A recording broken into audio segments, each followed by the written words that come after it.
ভূতের গল্প শুনতে এবং বলতে সবার একটু ভয় নামক জিনিসটা কাজ করে, তাই না? অনেকে আবার ভয় পেয়ে তো জ্বরও চলে আসে শুনছি। তো আজকের এই ভিডিওটিতে আমি আপনাদেরকে ভূতের কিছু কাহিনী শোনাবো এবং ভূতের একটা গল্পও শোনাবো। আমার ভিডিওটি সম্পূর্ণ না টেনে দেখুন, তাহলে আশা করি আপনাদের যেমন বিনোদন লাগবে আবার অনেক অজানা তথ্য জানতে পারবেন।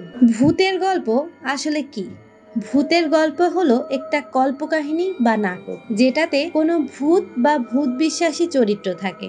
গল্পে ভূত স্বেচ্ছায় আসতে পারে, আবার জাদু বলেও তাকে ডেকে আনা হতে পারে। আর ভূতের সাথে হানাবাড়ি বা আছড় এসবের কথাও বলা হয়, যখন নাকি কোনো অতিপ্রাকৃত সত্তা কোনো স্থান, বস্তু বা ব্যক্তির সঙ্গে লেগে থাকে। ভূত সাধারণত কিছু সাধারণ বৈশিষ্ট্যের হয়, মানুষের মতো চেহারার মতোই হয় এরা, তবে কিছু ক্ষেত্রে তারা অস্বাভাবিক চেহারারও হতে পারে। ভূত সাধারণত অন্ধকার বা নির্জন স্থানেই দেখা যায়। এরা সাধারণত মানুষের ক্ষতি করতে পারে, তবে তারা কখনো কখনো সাহায্য করতে পারে। ভূতের গল্পের কিছু উদাহরণ আপনাদেরকে দিই। রক্তচোষা ভূত গল্পে একটি ভূত মানুষের রক্ত খায়। জিন ভূত গল্পে একটি জিন আত্মা ভূত হয়ে ফিরে আসে। আত্মা ভূত গল্পে একজন মানুষের আত্মা ভূত হয়ে ফিরে আসে। ভূতের গল্পের কিছু বাস্তব ঘটনা আপনাদেরকে বলি। অনেক মানুষ বলেছেন যে তারা ভূত দেখেছেন, কিন্তু ভূত বিশ্বাসী লোকেরা ভূত তাড়ানোর জন্য জাদুবিদ্যা বা আধ্যাত্মিক অনুশীলন করে। কিছু দেশে ভূতের গল্প জনপ্রিয় সংস্কৃতির একটি অংশ। তাহলে চলুন ভূতের গল্পের কিছু সমালোচনা আজকে করি। কিছু লোক মনে করেন যে ভূতের গল্পগুলি শুধুমাত্র কল্পনা প্রসূত। অন্যরা মনে করেন যে ভূতগুলি বাস্তব হতে পারে, তবে তাদের প্রমাণ করার জন্য কোনো বৈজ্ঞানিক প্রমাণ নেই। ভূতের গল্পগুলি মানুষের কল্পনা শক্তি এবং ভয়ের প্রতিফলন। তারা আমাদের ভয়গুলোকে মুখোমুখি হতে এবং আমাদের বিশ্ব সম্পর্কে আরও জানতে সাহায্য করে। চলুন তাহলে এত কিছুর পরে আপনাদেরকে একটা ভূতের গল্পই শোনাই আজকে। একদা এক গ্রামে একটি পুরানো বাড়ি ছিল। বাড়িটি অনেক বছর ধরে পরিত্যক্ত ছিল এবং লোকেরা বলেছিল যে এটি ভুতুড়ে একটা বাড়ি। একদিন একদল তরুণ ছেলে বাড়িটি ঘুরে দেখতে গেল। তারা ভূতের ভয়ে ভীত ছিল, কিন্তু তারা সাহসী হওয়ার সিদ্ধান্ত নিল। ছেলেরা বাড়িতে ঢুকলো এবং ঘুরে দেখতে শুরু করলো। তারা অন্ধকার এবং স্যাঁতসেঁতে ঘরগুলোতে ভয় পেয়েছিল, কিন্তু তারা এগিয়ে গেল। অবশেষে তারা একটি ঘরে পৌঁছালো, যেখানে একটি ভূত ছিল।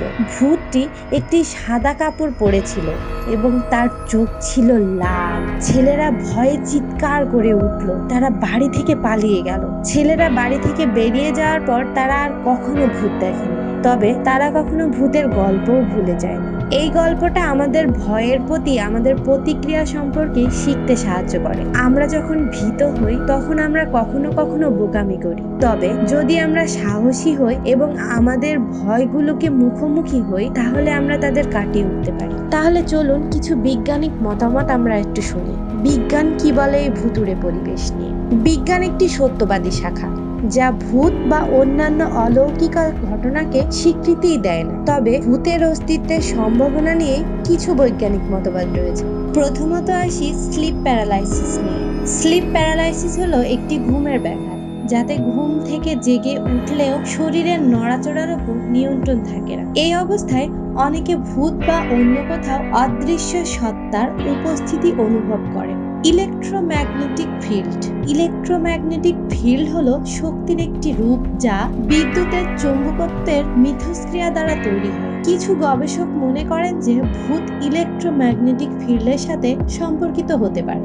ইনফ্রাসাউন্ড। ইনফ্রাসাউন্ড হলো এমন শব্দ যা মানুষের কানে শোনা যায় না। কিছু গবেষক মনে করেন যে ভূত ইনফ্রাসাউন্ডের মাধ্যমে দৃশ্যমান বা শোনা যায় এমন ঘটনাও ঘটাতে পারে। অন্যান্য আরো কিছু ব্যাখ্যা দিই।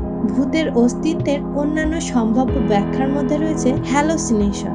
ভূতের দেখায় অনেক ঘটনা আসলে হ্যালোসিনেশন হতে পারে। হ্যালোসিনেশন বিভিন্ন কারণে হতে পারে, যেমন ঘুমের ঘাটতি, মানসিক চাপ বা নির্দিষ্ট ওষুধের পার্শ্ব প্রতিক্রিয়া। মানুষের সৃজনশীলতা। ভূত হলো একটি জনপ্রিয় সাংস্কৃতিক ধারণা। মানুষ ভূতের গল্প এবং চলচ্চিত্র দেখে বড় হয় এবং এই ধারণাগুলো আমাদের মনকে প্রভাবিত করতে পারে।